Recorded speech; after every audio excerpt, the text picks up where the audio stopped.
자, 유튜브 시청자 여러분들 큰일 났습니다. 최근에 푸틴이 우리나라에게 사실상 복수, 보복을 하고 있죠.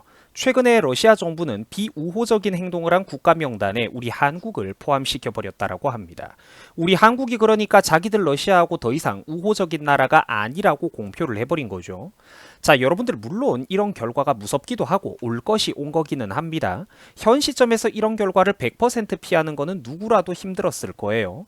자, 그런데 이런 뉴스를 바라보면서 제가 속이 답답한 이유는 지금 우리 대한민국 문재인 정부의 외교 수준이 너무나도 한심하기 때문입니다. 최악의 결과만 골라서 선택을 하고 있다라는 거예요. 자, 왜 그렇느냐? 21세기 신냉전 시대에 박쥐짓을 하다가 어떻게 된다고 제가 했습니까? 그렇죠. 양측 모두에게 버림을 받는다라고 했어요. 결국 지금 대한민국이 처해 있는 현실이 어떠냐면은 미국, 유럽, 일본을 위시한 자유진영 세계로부터도 버림을 받고 외면을 받고 있으면서 동시에 지금 이렇게 눈치 볼 거 다 봐주고 시간을 질질 끌던 러시아에게도 결국은 이런 식으로 찬밥 신세가 되고 있다라는 겁니다. 제가 바로 그런 게 안타깝다라는 거예요. 오늘 영상의 초점은 이 포인트를 정확히 그대로 따라갈 겁니다. 자, 여러분들 일단 현재 우리나라가 처해 있는 경제적인 상황을 간단하게 정리를 해드릴게요. 러시아도 지금 그러니까 자존심 때문에 쉽게 물러설 수는 없는 상황입니다. 그래서 자기들도 지금 자기들의 능력이 닿는 대로 해외 각국에게 각종 경제 제재를 하면서 자존심 세우기를 하고 있는 상황이죠. 이번에 비우호적인 행동을 한 국가와 지역 목록이라는 것을 러시아 정부가 발표를 했는데요. 미국이나 영국, 호주, 일본 같은 이런 27개국의 그런 전통적인 유럽연합 국가들은 거의 대부분이 포함이 됐다라고 합니다. 그리고 또 캐나다, 뉴질랜드, 노르웨이, 싱가폴, 대만, 우크라이나 그리고 우리 한국도 이번에 이 비우호국 명단에 포함이 됐다라고 해요. 자, 때문에 현재 러시아에 진출해 있는 우리나라 국내 기업들의 피해도 상당할 것으로 전망되고 있는 상황입니다. 자, 간단하게 정리를 해드리자면은 지금 러시아에는 우리나라 삼성전자를 비롯해서 LG전자, 현대자동차 등등 대기업들을 포함해가지고 대략 40여 개 정도의 어떤 주요 기업들이 진출해 있다라고 합니다. 자, 삼성이나 LG는 모스크바 인근의 TV 생산 공장을 가지고 있어요. 가전제품 공장도 크게 있습니다. 삼성전자는 현재 러시아 스마트폰 및 TV 시장에서 점유율 1위를 기록하고 있는 기업이며 또 LG전자도 지금 이렇게 세탁기, 냉장고 등 생활가전 분야에서 LG전자와 삼성전자가 서로 1위를 다투는 등 둘 다 지금 러시아 시장에서는 제법 잘 나가고 있습니다. 그리고 또 러시아의 유서 깊은 도시 가운데 상트페테르부르크라는 유명한 도시가 있는데 이곳에는 현대자동차, 기아자동차 생산 공장이 거대하게 있습니다. 1년에 대략 23만 대 이상의 자동차를 생산한다라고 해요. 우리나라가 투자하고 있는 규모가 상당하죠.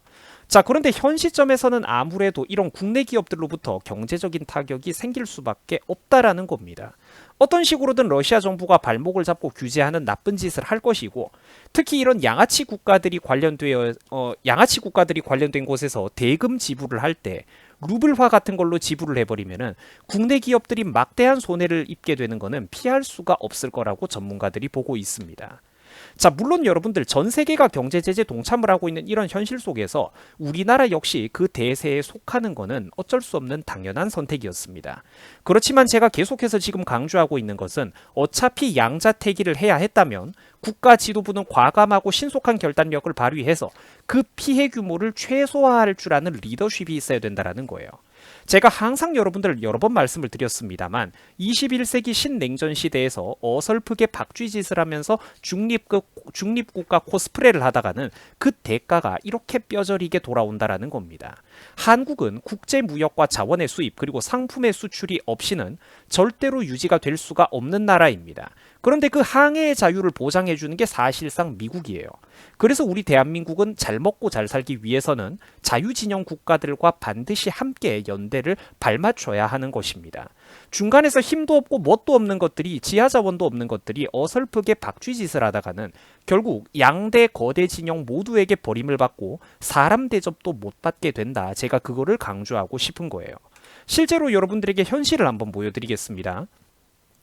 우리나라 문재인 정부는 불과 열흘 정도 전에 미국과 일본 그리고 유럽 각국들이 러시아를 규탄하면서 신속하게 경제 제재를 발표할 때 이 잘나가는 국가들이 다 같이 팀을 합쳐가지고 연대를 할 때 우리나라 문재인 정부는 바보같이 뒤에서 슬금슬금 러시아 눈치만 보면서 시간만 끌었습니다. 그러다 결국 제가 염려했던 일이 터졌죠. 미국의 대러 제재 동참 파트너 32개 국가 명단 가운데 우리 한국이 빠져버린 겁니다. 여러분, 이래가지고 그 결과가 어떻게 됐을까요? 명단에서 빠지고 그냥 끝일까? 그렇죠. 러시아 제재 머뭇거리다가 미국의 수출 규제 대상 국가에 우리 한국이 포함되어 버리는 대참사가 벌어지고 말았습니다. 결국 자유진영 세계로부터도 인정을 못 받고 버림받고 의심받는 실제 사례가 나왔다라는 거예요. 보이시죠? 이게 불과 한 최근 열흘 사이에 우리나라를 둘러싸고 급격하게 벌어졌던 어떤 국제사회의 현실입니다. 미국의 동맹국들 가운데 우리 한국만 수출 규제를 받는다. 미국의 수출 규제 대상에 한국이 포함이 됐다. 파트너 국가 32개국의 명단에서 우리 한국만 빠졌다. 나쁜 거에는 포함이 되고 좋은 거에서는 제외가 되었죠. 안타까운 뉴스들 보이잖아요. 제가 항상 지난 몇 년 동안 끊임없이 경고했던 결과들이 그대로 실현이 되는 겁니다. 자, 결국 그래서 문재인 정부가 어떻게 했느냐. 물론 이것들이 눈치를 보기는 했죠. 마지막에 가서야 세계 추세와 압박 속에 마지못해 뒤늦게 러시아에 대한 국제 제재에 동참을 하기는 했습니다. 자, 그러니까 이게 뭐 하는 짓이냐. 그렇죠. 좋은 일을 실컷 다 해주고도 욕을 얻어먹는다라는 옛 속담이 이런 걸 두고 말한다라는 거예요. 결국 우리나라는 할 거 다 해주고도 타이밍이 늦으니까 친구들 사이에서 목에 힘도 못 주고 대접도 못 받으면서 어깨동무도 못하고 잘 나가는 애들이랑 뒤에서 슬금슬금 이렇게 마치 이렇게 개처럼 슬금슬금 남의 눈치나 보면서 우두커니 서 있어야 된다라는 거예요. 물론 지난 수십 년 동안 그랬듯이 미국 형님들은 이번에도 결국 우리 한국을 다시 용서하고 기회를 줬습니다. 러시아의 전자제품을 비롯해가지고 미국의 기술들이 활용된 그런 제품을 수출할 때 일일이 원래 같았으면 미국의 허가를 받았어야 됐는데 그 무섭고 번거롭고 고비용이 드는 행정규제와 수출규제 대상에서 우리 한국을 다시 한번 예외로 빼줬습니다. 고맙죠. 당연히 이거는 고마운 일이고 그걸 알아야 하는 게 현실입니다. 이 현실을 우리가 인정을 해야 돼요. 객관적인 대한민국의 국제사회의 이 위치를 우리가 인정을 해야 된다고. 하지만 여러분들 이게 이제 제외돼서 다시 다행이다. 이렇게 간단히 넘어갈 수 있는 일일까요? 아니죠. 동맹국이면서도 이미 이 정도까지 잃어버린 신뢰와 마이너스는 도대체 어떻게 회복할 셈입니까? 이 신용관계라는 건 쌓아 올리기든 어려워도 무너뜨리는 거는 한순간이라는 겁니다. 그리고 시청자분들에게 제가 잠시 자기 자랑을 한번 좀 하자면 웃자고 하는 소린데 이 모든 흐름들은 결국 제가 불과 일주일 전에도 경고했던 그대로의 것들입니다. 사실 몇 년 전에도 다 얘기를 했던 것들이죠. 지금도 여러분들이 제 커뮤니티, 유튜브 채널 커뮤니티 글 쓴 데 가보시면은 밑으로 살짝만 내려보면 제가 썼던 글들이 그대로 나옵니다. 과거에 썼던 글들이.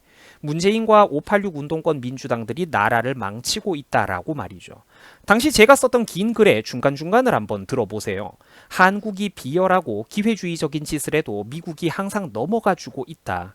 매번 눈치나 슬슬 보다가 전 세계적인 추세와 압박에 못 이겨가지고 마지못해 막차 타는 것을 매번 이들이 눈을 감아주고 있다. 하지만 이런 불안정한 외교가 인내심이 언제까지 과연 이어질까? 이걸 외교라고 부를 수가 있을까?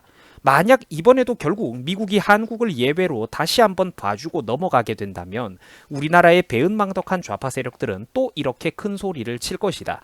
저거 봐, 미국은 결국 다 해준다니까 낄낄낄이라고 제가 글을 썼죠. 자, 시청자분들은 이거 어떻게 생각하십니까? 그렇죠. 예언서가 따로 없죠. 결국 실제로 미국 형님들은 이번에도 또 눈 감아주고 넘어가주기는 했습니다. 한국이 빌었거든요. 제발 풀어달라고. 그러니까 한국을 수출 규제 대상에서 다시 한번 예외 국가로 빼주기는 했는데 이런 국어를 한번 할 때마다 이 양국 간의 어떤 외교 관계나 신뢰 관계가 어떻게 되겠어요? 우리나라의 앞으로 다음 후임자들의 어떤 협상력이나 어떤 입지가 어떻게 되겠냐고. 체면이 깎이겠죠. 협상력이 자꾸 약해지겠죠. 국제사회에서 잃어버린 이 신뢰관계를 다시 회복하기 위해서 우리나라 국민들은 또 얼마나 많은 세금과 희생과 피와 땀과 눈물을 흘려야 될까요? 그래서 제가 과거에 쓴 글에도 이런 내용들이 그대로 묻어나는 겁니다. 자, 한번 또 읽어드릴게요. 그래서 일부러 우방국들을 위해서 우리도 열과 성을 다해야 된다는 논리를 내가 계속해서 주장해 왔던 것이다. 그들로부터 계속해서 마음속에서 감점을 받고 있다는 걸 나는 알았기 때문이다.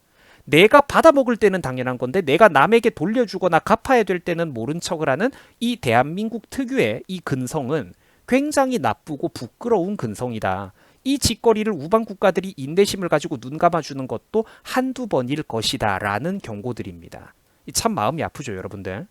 그러니까 이런 큰 마인드를 청와대와 국회에서 한치 앞에 밥그릇 욕심에만 눈이 시뻘건 이 늙은 정치인들이 이런 거를 10분의 1이라도 알아야 될 텐데 참 우리끼리 이렇게 지지고 볶는 게 참 마음이 아플 따름입니다. 자, 현명하신 대한민국의 국민 여러분, 유튜브 구독자, 시청자 여러분 반드시 기억을 해주세요. 21세기 신냉전 시대에서 어설프게 박쥐짓을 하는 것은 파멸로 가는 지름길입니다. 양대 진영 모두에게 버림받고 신용을 잃는 수가 있다라는 것이죠. 누구에게도 좋은 소리를 못 듣고 누구에게도 사람 대접을 못 받게 될 수가 있다라는 것입니다. 부디 앞으로 남은 대선에서 국민 여러분들이, 구독자 여러분들이 현명한 선택을 잘 내리셔서 대한민국의 부디 최악의 결과는 반드시 피해갈 수 있었으면 좋겠습니다. 자, 다시 한번 우리 대한민국이 물론 정치 이거 답답하고 정치인들의 수준을 보면은 가슴이 아프지만 그럼에도 제발 최악의 선택은 확정적인 최악의 선택은 우리가 피해 갑시다. 여러분들 단순하게 생각을 좀 해주세요. 자, 시청해 주셔가지고 대단히 감사드립니다. 여러분들 수고하셨습니다. 그리고 또 제 영상에 좋아요 한번 꼭 눌러주시고 응원의 댓글도 뭐 한 분이 한 두세 개 이렇게 좀 간단하게 달아주셔가지고 이렇게 좋아요도 많아지고 댓글도 좀 늘어나고 이러면은 또 제 영상이 또 더 많은 사람들에게 이 바른 목소리를 전달하고 퍼져나가는데 많은 도움이 될 겁니다. 여러분들 응원 좀 많이 해주세요. 여러분들 고맙습니다.